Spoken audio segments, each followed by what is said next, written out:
Είναι η εκπομπή Monitor για το μουσικό κανάλι. Είμαι ο Νίκος Κατζηλάκης. Καλώς ήλθατε.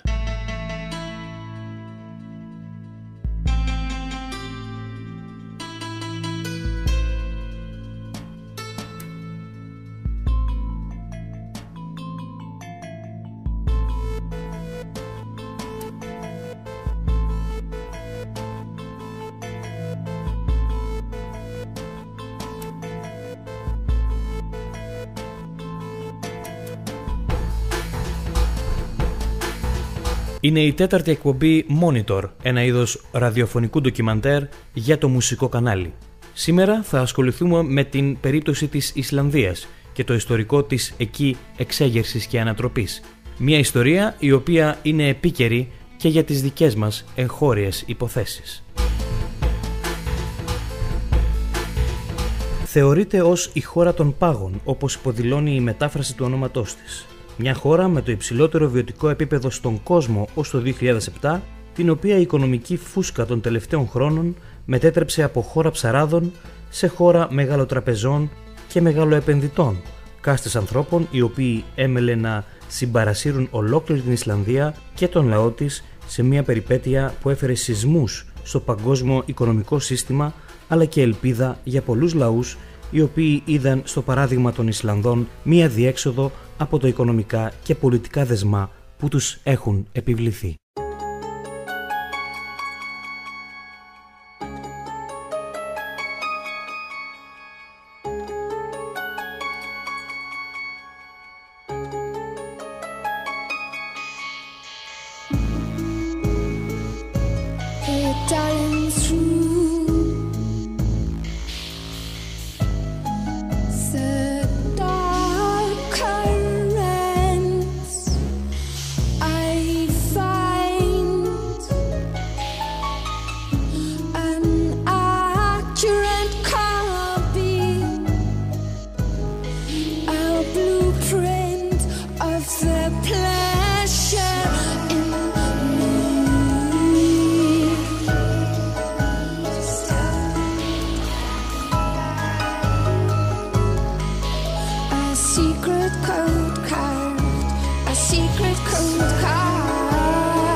Μέχρι και τα μέσα της δεκαετίας του 90, η Ισλανδία σχεδόν κατανάλωνε ό,τι παρήγαγε. Εξωτικά προϊόντα όπως φρέσκα φρούτα, μήλα, πορτοκάλια και κρέας πλην του Ισλανδικού αρνιού ήταν για τον μέσον Ισλανδό μια πολυτέλεια που μπορούσε να έχει μόνο τα Χριστούγεννα. Η οικονομία στηριζόταν κυρίως στις εξαγωγές αλλιευμάτων και η εξωτερική εικόνα της χώρας στην κυρία που ακούμε αυτήν τη στιγμή, την Björk, η οποία άνοιξε πολλούς δρόμους για τους συμπατριώτες της μουσικούς στο διεθνές στερέωμα.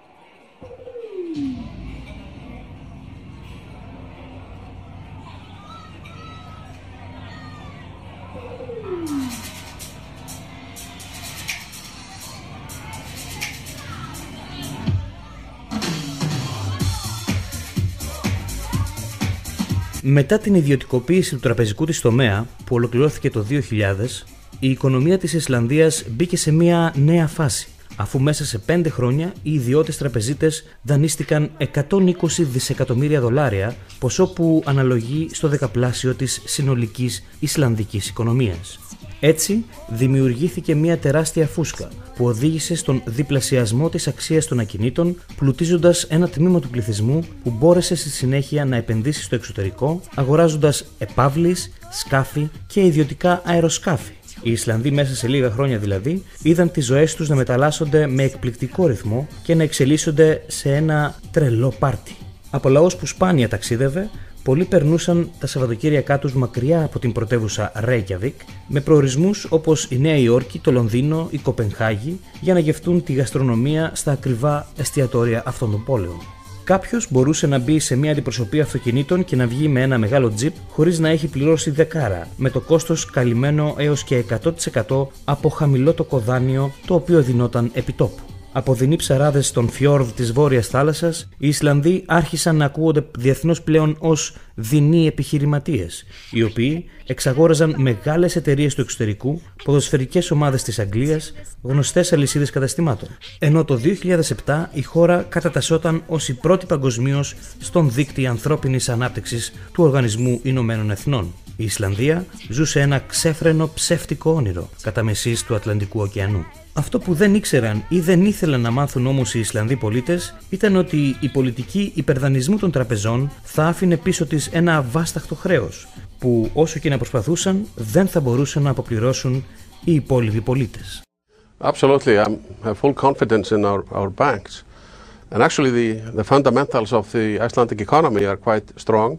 Λίγο μετά τη χρεοκοπία της Lehman Brothers και την πρώτη οικονομική κρίση που χτύπησε το χρηματοπιστωτικό σύστημα της Αμερικής, σε αυτό το απόσπασμα ο πρωθυπουργός της Ισλανδίας Geir Haarde, ως πρώην τραπεζικός ο ίδιος, δήλωνε ότι έχει τεράστια εμπιστοσύνη στους τραπεζίτες της χώρας του και ότι το διεθνές πάρτι που είχαν στήσει ήταν σε καλή κατάσταση. Στην πραγματικότητα όμως, αυτές οι ιδιωτικές τράπεζες, μέσω των επενδύσεων και επιθετικών εξαγορών τους με δανεισμένο χρήμα, είχαν εκθέσει την Ισλανδική οικονομία σε τέτοιο βαθμό, ώστε τον Οκτώβριο του 2008 το 85% του χρηματοπιστωτικού συστήματος της Ισλανδίας κατέρρευσε, με αποτέλεσμα να αλλάξουν τα πάντα στη χώρα μέσα σε λίγες μόνο μέρες.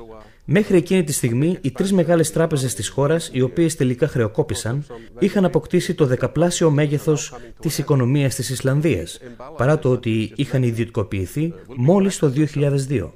Íslands 1000 ár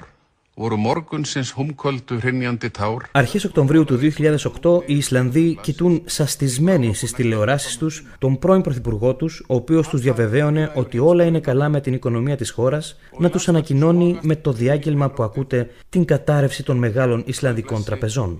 Η ομιλία του, με ένα μαύρο φόντο πίσω του, σηματοδοτούσε το απότομο και βίαιο τέλος του τρελού οικονομικού πάρτι που είχε στηθεί κατά μεσής του Ατλαντικού. Ένα πάρτι το οποίο μετατράπηκε σε έναν χάρτινο πύργο μέσα σε μια νύχτα.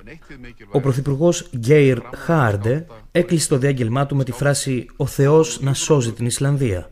Μια φράση που έμεινε τελικά στη συνείδηση των Ισλανδών, μόνο που ο Θεός μόνος του δεν μπορεί να βοηθήσει έναν λαό εάν ο ίδιος δεν αντιδράσει.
Οι Ισλανδοί έχασαν τη γη κάτω από τα πόδια τους με την ανακοίνωση της κατάρρευσης των τραπεζών. Και όπως γίνεται σε αυτές τις περιπτώσεις, ιδίως όταν πρόκειται για τραπεζίτες, κανείς δεν έφταιγε.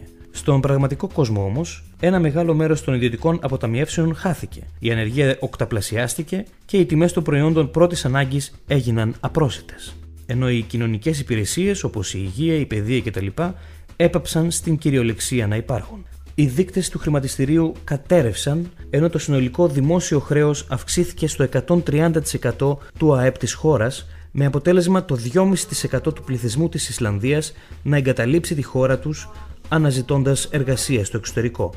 Γεγονός που σημαίνει ότι σε μια ανάλογη διαδικασία οι Έλληνες μετανάστες θα έφταναν στους 275.000 περίπου. Μέσα σε λίγες μέρες από το διάγγελμα του Πρωθυπουργού της Ισλανδίας, ένας τραγουδοποιός, ο Hordur Torfarsson, γνωστός σε κάποιους Ισλανδούς και για τον ακτιβισμό του υπέρ των ανθρωπίνων δικαιωμάτων τα προηγούμενα χρόνια, αποφασίζει να σταθεί με ένα μικρόφωνο και μία κιθάρα σε μία πλατεία του Reykjavik. Στόχος του ήταν να δημιουργήσει ένα δημόσιο φόρουμ πολιτών για να συζητήσουν την κατάσταση που δημιουργήθηκε ξαφνικά. Ο Torfarsson ρωτούσε τους συμπολίτες του για μέρες για το εάν ήξεραν τους λόγους για το τι τους είχε συμβεί και εάν ήταν θυμωμένοι ή όχι με τους πολιτικούς τους. Είχε διαπιστώσει ότι η πλειοψηφία είχε την ίδια άποψη και αγωνία με τη δική του. Μέσα σε 3 μήνες, από μία κιθάρα και ένα μικρόφωνο, είδε τη διαμαρτυρία τους να εξελίσσεται σε μία μαζική, μόνιμη διαδήλωση έξω από την Ισλανδική Βουλή. Τα αιτήματά τους, όπως ο Τόρφασον τα είχε ορίσει, ήταν η παραίτηση της κυβέρνησης και της οικονομικής διοίκησης της χώρας. Ήθελε όμως να γίνει εντελώς ειρηνικά, όπως μας εξηγεί ο ίδιος στο απόσπασμα της αποκλειστικής συνέντευξης που παραχώρησε στην εκπομπή Monitor. My reason is like use your brain, not your fists. Η δική μου λογική λέει: χρησιμοποιήστε το μυαλό σας, όχι τη γροθιά σας. Για μένα είναι πεντακάθαρο ότι αν χρησιμοποιήσεις βία εναντίον της βίας, τίποτε δεν θα αλλάξει. Χρησιμοποιήστε το μυαλό σας, είμαστε μορφωμένοι, δεν νομίζω ότι ήμασταν ποτέ τόσο μορφωμένοι όσο σήμερα σε άλλο σημείο της ιστορίας. Και βλέπουμε ότι ακόμη χρησιμοποιούμε όπλα. Χρησιμοποιήστε τα μυαλά σας, θα χρειαστεί χρόνος, ναι, αλλά χρησιμοποιήστε τη λογική. Αλλάζουμε το σύστημα. Δεν προσπαθούμε να βάλουμε ένα νέο πρόσωπο στην εξουσία. Μου ζητούν να μπω στην πολιτική, αλλά εγώ δεν θέλω τίποτα για τον εαυτό μου ως αντίτιμο για ό,τι έχω κάνει. Πολεμώ για τη ζωή μου. Στη Συρία, την Αίγυπτο και τη Λιβύη, όπου χρησιμοποιείται ένοπλη βία, τίποτε δεν πρόκειται να αλλάξει. Είμαστε αντιμέτωποι με το σύστημα. Θέλουμε να αλλάξουμε τους βασικούς κανόνες του. Να εξαλείψουμε την φτώχεια, την πείνα. Και ο καλύτερος τρόπος είναι να δημιουργήσουμε νέους νόμους και να αλλάξουμε τους υπάρχοντες. Δεν θα το καταφέρουμε όμως με όπλα. Πάντα θα υπάρχουν άτομα που θα υπερασπίζονται τους κλέφτες. Αυτό όμως είναι η ζωή. Δεν σκοτώνουμε ανθρώπους για τη γνώμη τους.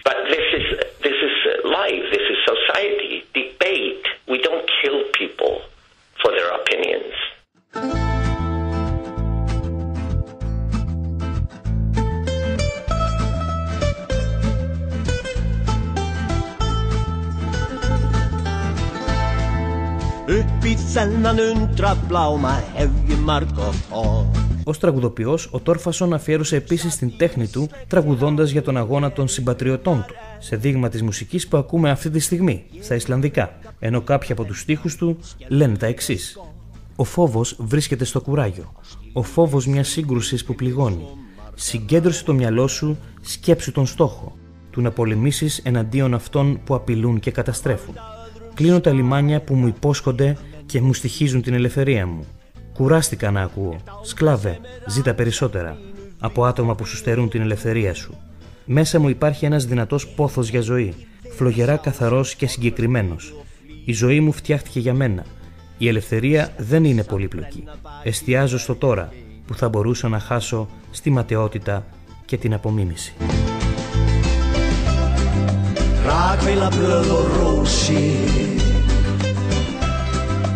Ránkalar og skot Leyndardómar ljósi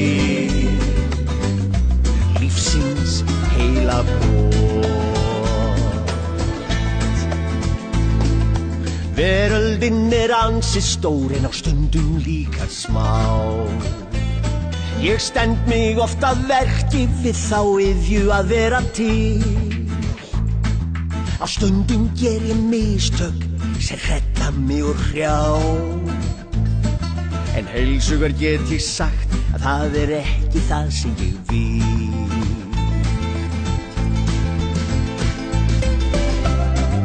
Rakvélabröð og rósir Rautt litur blós Leyndardómar ljósir Lífið til góðs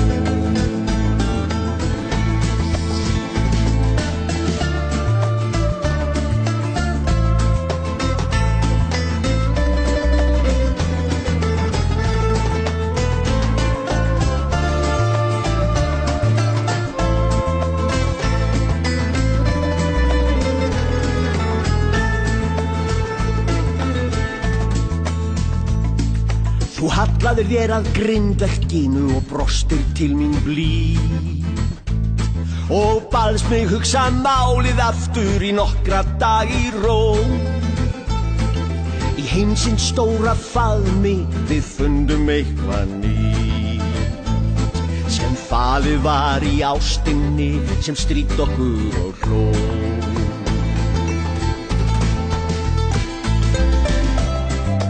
Rakvélabröð og rósir Réttur okkar og trú Leyndardómar ljósir Lífið ég og þú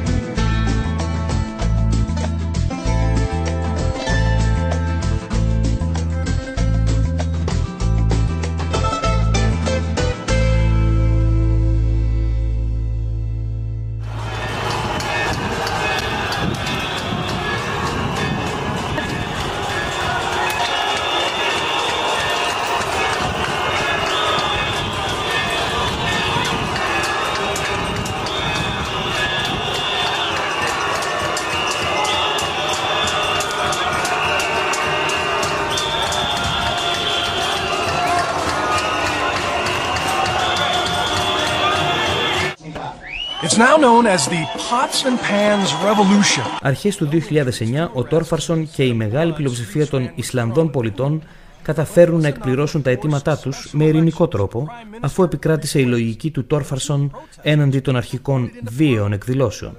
Η εξέγερση ονομάστηκε η Επανάσταση των Κουζινικών, με ήχους από κατσαρόλες και πέταγμα τροφής να είναι οι συχνότερες εκδηλώσεις οργής των πολιτών. Μέσα σε 5 μήνες, οι διαμαρτυρίες του κόσμου μπροστά στη Βουλή προκάλεσαν την παραίτηση του Πρωθυπουργού Γκέρχαρντε και όλης της κυβέρνησης, προκυρήσοντας πρόωρες εκλογές, ενώ η κύρια τράπεζα της χώρας εθνικοποιήθηκε και πολλοί δημόσιοι αξιωματούχοι αναγκάστηκαν σε παράτηση. Ministers say they are preparing to take legal action against Iceland to recover billions of pounds paid out to British savers following the collapse of Iceland's banks. Icelandic voters have rejected for a second time a deal to reimburse the UK and the Netherlands over the failure of IceSave in 2008. The row over the bill comes just a day before a government-appointed commission gives its first view of the future of banking in Britain. Jane Death reports. Η κυβέρνηση που αντικατέστησε αυτήν του Πρωθυπουργού Χάρντε μετά από πίεση της Ολλανδίας και της Βρετανίας, οι οποίες ουσιαστικά διέταξαν να πληρώσουν οι Ισλανδοί πολίτες τα χρέη που συσσόρευσαν οι ιδιωτικές Ισλανδικές τράπεζες και έμειναν απλήρωτα μετά την κατάρρευσή τους, αποφασίζει να αποπληρώσει τα χρέη των τραπεζών με λεφτά των Ισλανδών φορολογουμένων, χωρίς να ρωτήσει φυσικά τους Ισλανδούς. Το τίμημα είναι η πληρωμή πολλών δισεκατομμυρίων ευρώ που θα πληρώσουν όλες οι Ισλανδικές οικογένειες μηνιαία για 15 χρόνια με 5,5% επιτόκιο. Το 2010 ο κόσμος ξαναβγαίνει στους δρόμους και ζητάει δημοψήφισμα για τη συμφωνία που έκανε η Ισλανδική κυβέρνηση για αυτόν χωρίς αυτόν, ώστε να αποπληρωθούν τα παράνομα για πολλούς χρέη που άφησαν πίσω τους οι ιδιωτικές τράπεζες. Την ίδια χρονιά, ο πρόεδρος της Ισλανδικής Δημοκρατίας, κ. Όλαφ Γκρίμσον, αρνείται να υπογράψει την απόφαση της Ισλανδικής κυβέρνησης και ανακοινώνει ότι η συμφωνία θα τεθεί με δημοψήφισμα ενώπιον του Ισλανδικού λαού. Τον Μάρτιο γίνεται το δημοψήφισμα και 93% των πολιτών της Ισλανδίας ψηφίζουν όχι στη συμφωνία αποπληρωμής των εξωτερικών χρεών της χώρας. Και παρά τους αρχικούς εκβιασμούς, μια νέα βελτιωμένη συμφωνία τίθεται ενώπιον των πολιτών, οι οποίοι ξανααποφασίζουν να την καταψηφίζουν σε δεύτερο δημοψήφισμα, κλείνοντας έτσι όλο το θέμα. But with your policy of letting the banks fail, would that have worked for the rest of Europe? I think so, because as I'm often asked people, why do they consider the banks to be the holy churches of the modern economy? Why are private banks, not like airlines and telecommunication companies, allowed to go bankrupt if they have been conducted in an irresponsible way? The theory that you have to bail out banks is a theory about bankers enjoying for their own profit the success and then letting ordinary people bear the failure through taxes and austerity. And people in enlightened democracies are not going to accept that in the long run. Σε αυτό το απόσπασμα, ο Ισλανδός πρόεδρος κ. Γκρίμσον απαντάει στην ερώτηση του δημοσιογράφου για το εάν ο δρόμος που ακολούθησε η Ισλανδία θα είχε αποτέλεσμα και στην υπόλοιπη Ευρώπη. Ο κ. Γκρίμσον απάντησε ότι ναι, γιατί όπως είπα και στους Ισλανδούς πολίτες, γιατί πρέπει να θεωρούμε τις τράπεζες άγιες εκκλησίες της σύγχρονης οικονομίας, γιατί να μην επιτρέπεται να χρεοκοπούνε και οι τράπεζες όπως γίνεται σε αεροπορικές εταιρείες ή άλλες δημόσιες επιχειρήσεις αν φέρθηκαν με ανεύθυνο τρόπο. Η θεωρία ότι πρέπει να βοηθάμε τις τράπεζες είναι μια θεωρία όπου οι τραπεζίτες για δικό τους όφελος χρεώνονται την επιτυχία και το κέρδος και αφήνουν στο λαό χρέη, φόρους και λιτότητα. Και οι άνθρωποι στις σύγχρονες δημοκρατίες δεν θα το ανεχθούν για πολύ. Φυσικά, τέτοιου είδους δηλώσεις από τον πρόεδρο της Ισλανδίας έχουν πλήρως αγνοηθεί από διεθνή και ελληνικά μέσα ενημέρωσης.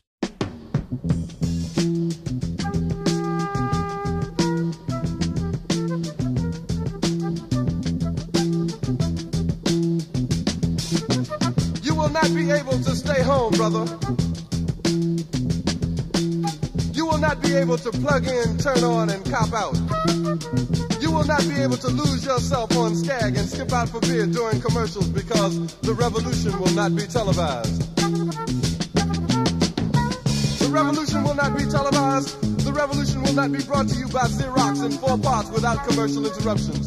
The revolution will not show you pictures of Nixon blowing a bugle and leading a charge by John Mitchell, General Abrams, and Spyro Agnew to eat hog maws confiscated from a Harlem sanctuary. The revolution will not be televised. The revolution will not be brought to you by the Schaefer Award Theater and will not star Natalie Woods and Steve McQueen or Bullwinkle and Julia. The revolution will not give your mouth sex appeal. The revolution will not get rid of the nub. The revolution will not make you look 5 pounds thinner because the revolution will not be televised, brother. There will be no pictures of you and Willie Mae pushing that shopping cart down the block on the dead run or trying to slide that color TV into a stolen ambulance. NBC will not be able to predict the winner at 8:32 on report from 29 districts. The revolution will not be televised. There will be no pictures of pigs shooting down brothers on the instant replay. There will be no pictures of pigs shooting down brothers on the instant replay. There will be no pictures of Whitney Young being run out of Harlem on a rail with a brand new process. There will be no slow motion or still life of Roy Wilkins strolling through Watts in a red, black, and green liberation jumpsuit that he has been saving for just the proper occasion. Green Acres, Beverly Hillbillies, and Hooterville Junction will no longer be so damn relevant, and women will not care if Dick finally got down with Jane on Search for Tomorrow, because black people will be in the street looking for a brighter day. The revolution will not be televised. There will be no highlights on the 11 o'clock news and no pictures of Harry armed women liberationists and Jackie Onassis blowing her nose. The theme song will not be written by Jim Webb or Francis Scott Key, nor sung by Glenn Campbell, Tom Jones, Johnny Cash, Engelbert Humperdinck, or The Rare Earth. The revolution will not be televised. The revolution will not be right back after a message about a white tornado, white lightning, or white people. You will not have to worry about a dove in your bedroom, the tiger in your tank, or the giant in your toilet bowl. The revolution will not go better with coke. The revolution will not fight germs that may cause bad breath. The revolution will put you in the driver's seat. The revolution will not be televised, will not be televised, will not be televised, will not be televised. The revolution will be no rerun, brothers. The revolution will be live.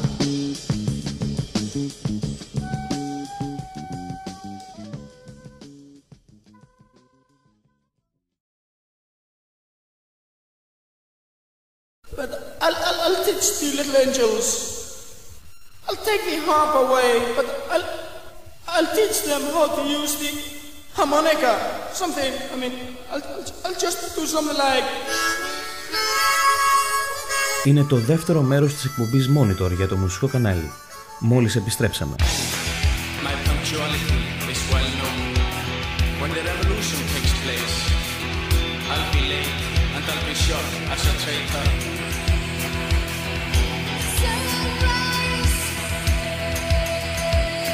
When the sun rises, I will not see. I regret nothing. It was worth it. Going through life without a timepiece did pay off.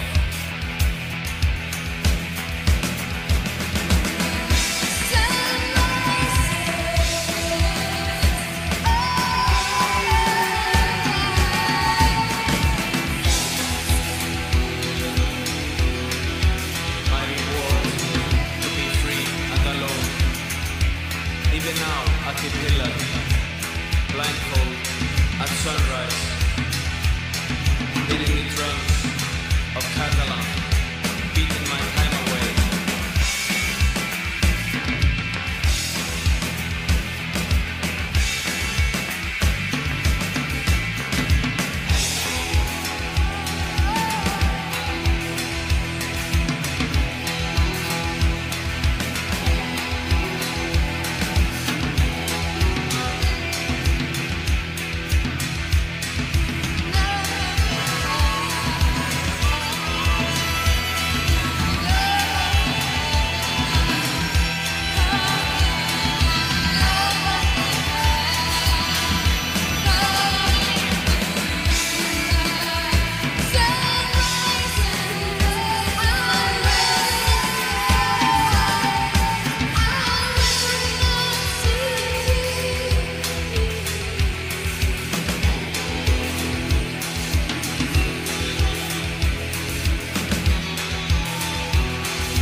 rises.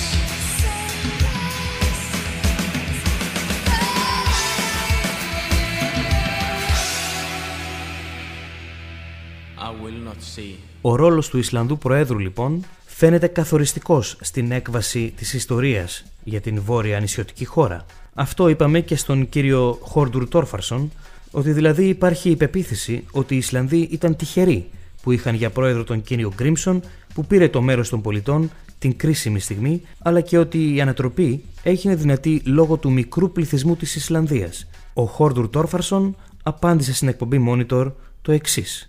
First is that you as Icelanders were lucky to have Mr. Grimson as president, who allowed, as they argue, this whole process to start and have the people's voices heard through referendums and this new constitution. We are not. It has nothing to do with the man himself, because in our system. Δεν έχει να κάνει με την προσωπικότητα του Προέδρου. Ο Πρόεδρος εκλέγεται από τους πολίτες για να εργάζεται για μας. Μερικές χιλιάδες πολιτών του γράψαμε και του είπαμε ότι η πλειοψηφία των πολιτών δεν ήθελε αυτό που τους επέβαλαν. Έχει να κάνει με την προσωπικότητα του έθνους. Στην Ισλανδία πήγαμε κατά χιλιάδες έξω από το σπίτι του Προέδρου. Του θυμήσαμε ποια είναι η δουλειά του. Και η δουλειά του είναι να εργάζεται για μας.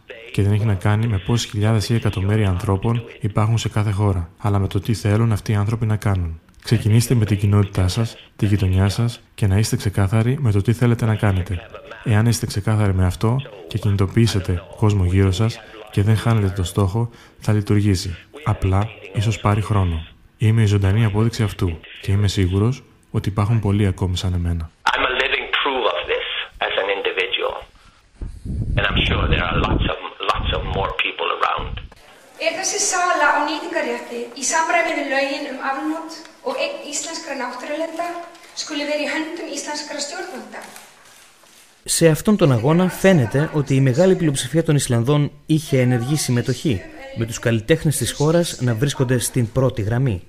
Το απόσπασμα που ακούτε είναι από παράσταση διαμαρτυρίας της τραγουδίστριας Björk αρχές του 2011 έναντι των Ισλανδικών αρχών που ήταν κοντά στο να ξεπουλήσουν τον γεωθερμικό πλούτο της Ισλανδίας σε μια καναδέζικη πολυεθνική για να έχουν οικονομικό αντίτιμο, όπως ανακοίνωσαν επισήμως. Η Björk στο απόσπασμα αυτό ρωτάει κατά πόσο η αγοροπολισία είναι νόμιμη, κατά πόσον έχει ελεγχθεί από ανεξάρτητη αρχή και για το γιατί ο Ισλανδικός λαός δεν έχει κληθεί να συναποφασίσει μέσω δημοψηφίσματος για το εάν θέλει να απολυθεί ο εθνικός πλούτος της χώρας του.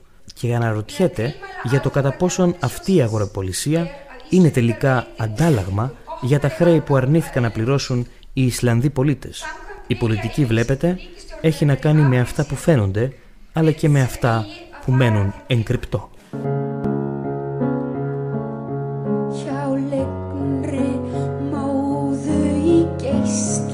Με αυτό το παραδοσιακό Ισλανδικό τραγούδι που μεταδόθηκε ζωντανά στην Ισλανδική τηλεόραση, κατά μία έννοια η Björk πανηγύρισε λίγους μήνες αργότερα την ακύρωση της συμφωνίας ξεπουλήματος του Ισλανδικού εθνικού πλούτου, αποτέλεσμα για το οποίο εργάστηκε η ίδια για πολλούς μήνες.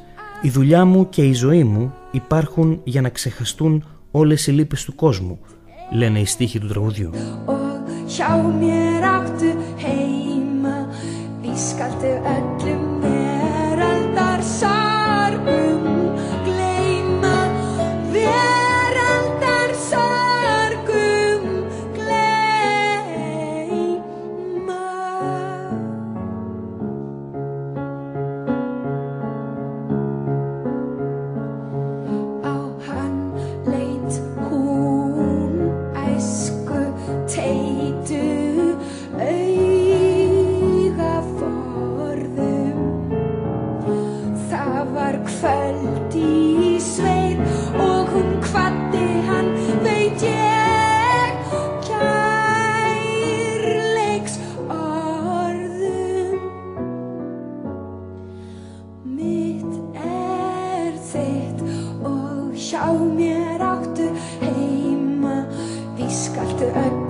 hjarta, augað bjarta og orðið góða.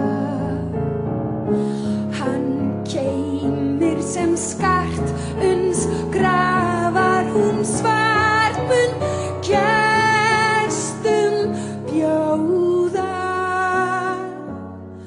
Mitt þitt og hjá mér áttu heima, því skaltu öllum veraldar sorgum gleyma, veraldar sorgum gleyma.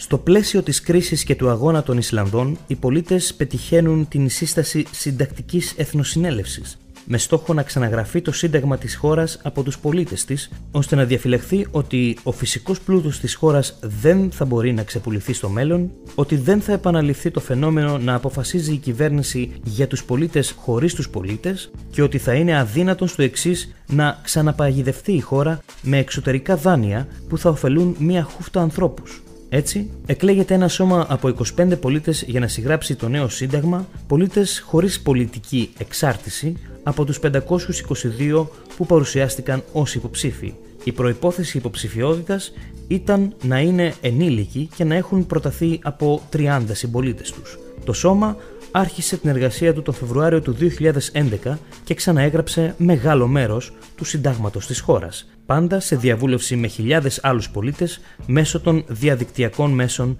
κοινωνικής δικτύωσης. Πρόσφατα, το σώμα παρουσίασε το νέο σύνταγμα λαμβάνοντας υπόψη τις ομόφωνες συστάσεις διαφορετικών συνελεύσεων που πραγματοποιήθηκαν σε όλη τη χώρα, για κάποια θέματα όπως ο διαχωρισμός κράτους-εκκλησίας, η απαγόρευση του ξεπουλήματος του εθνικού πλούτου και άλλα. Οι Ισλανδοί πολίτες κλήθηκαν να διαλέξουν με δημοψήφισμα και πάλι το τι ήθελαν να περιλαμβάνει το νέο σύνταγμα.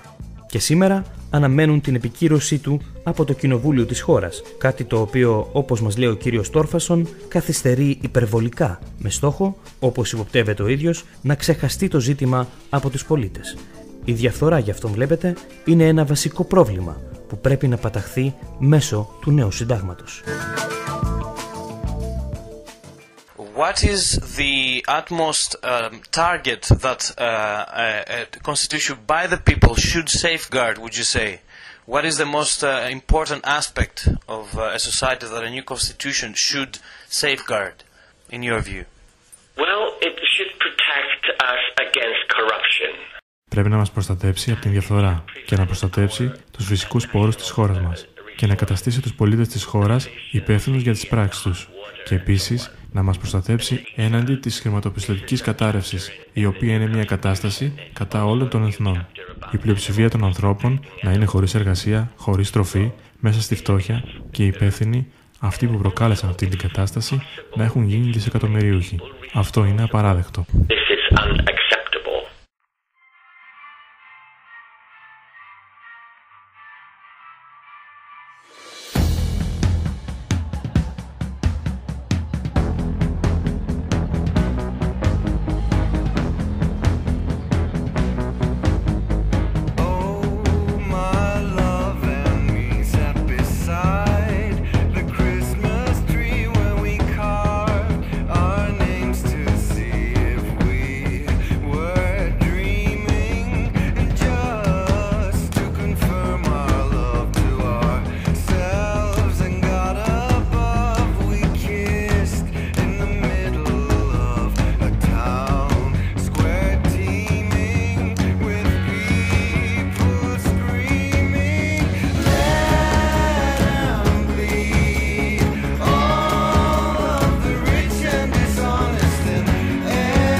Παράλληλα με αυτές τις εξελίξεις, αρχίζει δικαστική έρευνα για τις ευθύνες όσων χειρίστηκαν ή ωφελήθηκαν αρχικά από την κρίση. Ο πρώην πρωθυπουργός Γκέιρ Χάρντε κάθισε στο εδόλιο του ειδικού δικαστηρίου της χώρας, κατηγορούμενος για εγκληματική αμέλεια κατά τη διάρκεια της κρίσης, καθιστώντας τον πρώτο ηγέτη παγκοσμίως που κατηγορήθηκε για την οικονομική κρίση, με τον ίδιο να καταγγέλει βέβαια ότι είναι θέμα πολιτικής δίωξης από τη σημερινή κυβέρνηση και απορρίπτει την κατηγορία ότι έθεσε σε κίνδυνο τα συμφέροντα της χώρας. Έγιναν επίσης συλλήψεις τραπεζιτών και υψηλόβαθμων στελεχών, ενώ η Ιντερπολ εξέδωσε διαταγή και όλοι οι εμπλεκόμενοι τραπεζίτες εγκατέλειψαν τη χώρα. Την ίδια στιγμή, η Ευρωπαϊκή Ένωση προσπάθησε να εκβιάσει την Ισλανδία με κυρώσεις στην εξαγωγή αλλιευμάτων, χωρίς όμως να έχει, όπως φαίνεται, αποτέλεσμα. Όπως αποτέλεσμα δεν είχαν τα αντίπεινα της βρετανικής κυβέρνησης, η οποία έφτασε στο σημείο να παγώσει τα περιουσιακά στοιχεία της Ισλανδικής Κεντρικής Τράπεζας σε βρετανικό έδαφος, χρησιμοποιώντας μάλιστα την αντιτρομοκρατική της νομοθεσία. One breath away from Mother Oceania,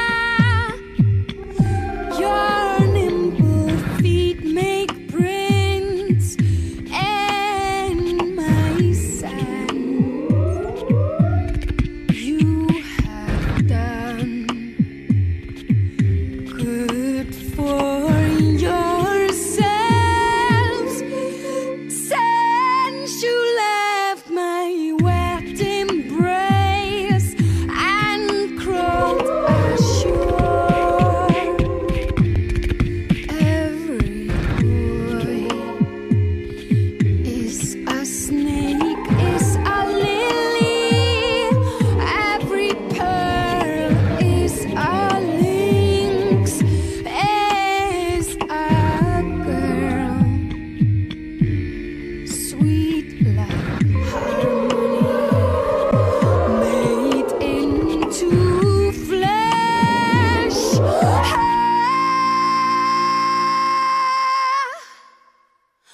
You dance by my side, children sublime.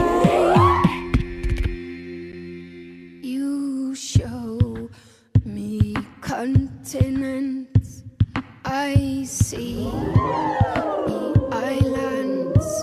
You count the centuries, I blink my eyes, hooks and spines in my waters. Stingrays are floating across the sky. Little ones, my sons and my daughters.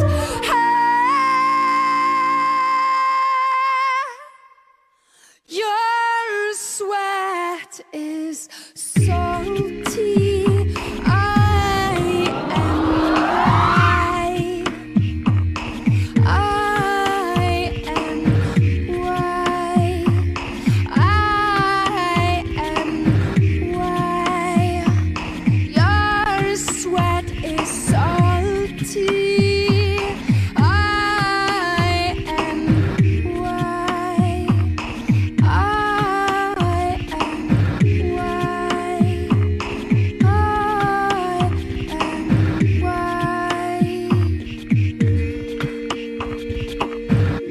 Τέσσερα χρόνια λοιπόν μετά το τρομακτικό blackout του 2008, η οικονομία της Ισλανδίας ανακάμπτει και πάλι. Φέτος, μέσα στο 2013, η Ισλανδία αναμένει οικονομική ανάπτυξη της τάξης του 2,4%, η ανεργία υποχωρεί και το δημόσιο χρέος διατηρείται σε αποδεκτά πλαίσια με πτωτικές τάσεις. Αναμένεται να πέσει στο 80% του ακαθάριστου εθνικού προϊόντος της χώρας ως το 2016. Ενώ οι οίκοι αξιολόγησης, οι ίδιοι που βούλιαξαν με τις υποβαθμίσεις τους τη μισή Ευρώπη, έδωσαν το πράσινο φως για την επιστροφή της Ισλανδίας στις διαβόητες αγορές. Όλα αυτά συνέβησαν διότι η στεναρή στάση των πολιτών της εδώ και 4 χρόνια ανάγκασαν την Ισλανδική κυβέρνηση να εγγυηθεί με κρατικό χρήμα μόνο τους τραπεζικούς λογαριασμούς των πολιτών, αρνούμενη την αποπληρωμή των υπολείπων, κηρύσσοντας δηλαδή ουσιαστικά στάση πληρωμών προς τους εξωτερικούς δανειστές, παρότι η χώρα πλήρωσε ως ενός σημείου τη στάση της αυτή, υποτιμώντας το εθνικό της νόμισμα. Είδε όμως ακόμη και το Διεθνές Νομισματικό Ταμείο να επενεί την οικονομική πολιτική που ακολούθησε η χώρα καθ' υπόδειξη των πολιτών της και ένα Ευρωπαϊκό Δικαστήριο να δικαιώνει πριν λίγες ημέρες την Ισλανδία για την υπόθεση άρνησης πληρωμής των χρεών που προκάλεσαν μερικοί τραπεζίτες και πολιτικοί εν αγνία των πολιτών της χώρας.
Αυτή ήταν η σύντομη ιστορία της Ισλανδικής εξέγερσης μέσα από τα μάτια και των πρωταγωνιστών της. Επέφερε παραίτηση μιας ολόκληρης κυβέρνησης, εθνικοποίηση των τραπεζών, δημοψήφισμα για τις κρίσιμες οικονομικές αποφάσεις και φυλάκιση των υπευθύνων της κρίσης, όπως επίσης και ξαναγράψιμο του συντάγματος από τους ίδιους τους πολίτες. Ήταν η εκπομπή Monitor για το μουσικό κανάλι. Για το κλείσιμο αφήνουμε τον προτεργάτη της Ισλανδικής εξέγερσης και ανατροπής, τον Χόρντουρ Τόρφαρσον, να στέλνει ένα μήνυμα ελπίδας και αλληλεγγύης στους λαούς των υπερχρεωμένων χωρών όπως της Ελλάδας και να τους λέει ότι θα απαιτηθεί μεν χρόνος, αλλά να μην τα παρατήσουν ποτέ. Η εκπομπή φιλοδοξεί να έχει για οθόνη της την πραγματικότητα. Είμαι ο Νίκος Κατζηλάκης. Καλημέρα σας. My name is Hörður Torfason. Don't ever give up. Don't ever give up hope. Don't give up. I'm sure it's going to take time, but we are with you in our hearts.